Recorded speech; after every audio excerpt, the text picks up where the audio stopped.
This video is going to depict entering a contact investigation for COVID-19 using the investigation quick entry screen. This follows along with QRC 7.19a. To start the workflow, you'll search for your contact. Click the Investigation tab at the top of the screen. Then, at the top left of the left-hand navigation menu, choose Search Clients. Here, you'll enter the information you have to search for your contact: name, FIN, birth date. And once you've entered that information, click the Search button. From the list of clients from the search results, locate your client and click the checkbox beside them, and then click the Update button. Here, it will take you to the client demographics screen where you can view the client's information, as well as their addresses, which will let you know which region the contact investigation should be assigned to. From here, you'll initiate creation of the contact investigation. Scroll up and look on the left-hand navigation bar for the investigation title, and then click Subject Summary, which is immediately below it. Here, underneath the Outbreak Response Encounter Group title bar, there'll be a disease drop list. Select COVID-19, and then to the right, click the Investigation Quick Entry button. From here, you'll enter the information to create the COVID-19 Contact Investigation.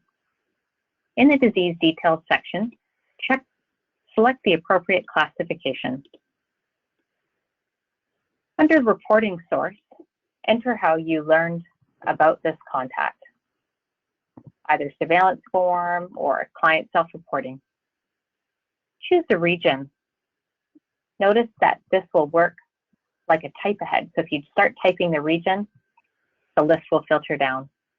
Select the investigator organization, then choose the investigator work group.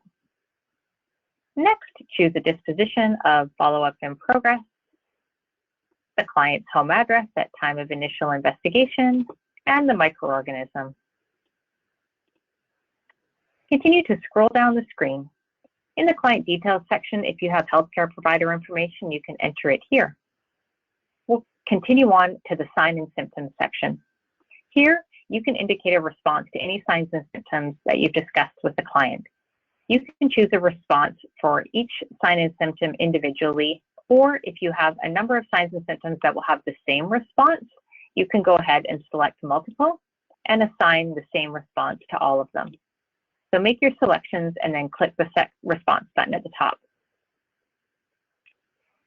Choose the response that applies and then click the Apply button. If you had a number of signs and symptoms that were yes and all had the same onset date, you can also use that feature. I'm going to enter onset dates individually for the two signs and symptoms that I've marked as yes. If you know which sign and symptom should be the onset sign and symptom, you can indicate that by clicking the Onset Symptom checkbox beside the appropriate sign and symptom. Continuing to scroll down, we'll go to the Risk Factors section.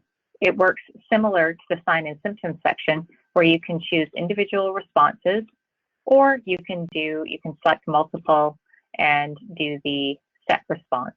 So I'll select a couple that might be a yes. So you click the Set Response button, and when the pop-up displays, choose the response, and then click Apply. In the Risk Factors section, you'll notice there's an additional information text box. If you've answered yes to a risk factor where the additional information box has enabled, ensure you put information into that box to further specify the risk factor.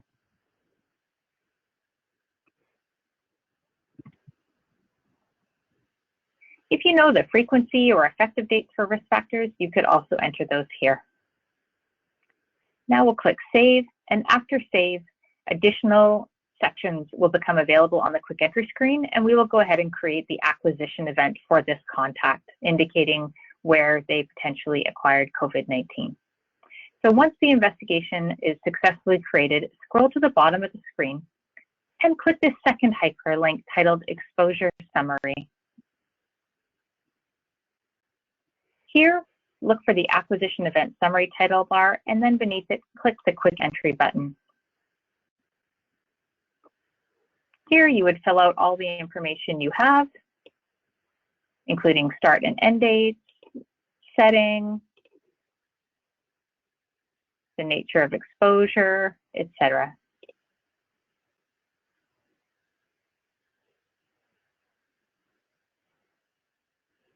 Once you've entered all the information, click the Add button,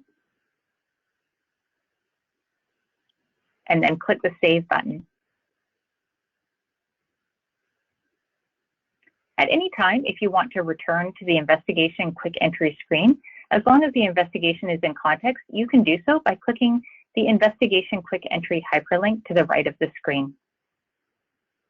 If you have not entered information into a section on the quick entry yet, it will still be available for data entry. But those sections where you have entered information, such as the disease details, signs and symptoms, and risk factors, if you want to make any updates or additions to that information, you'll need to navigate to the full screen in FIMS.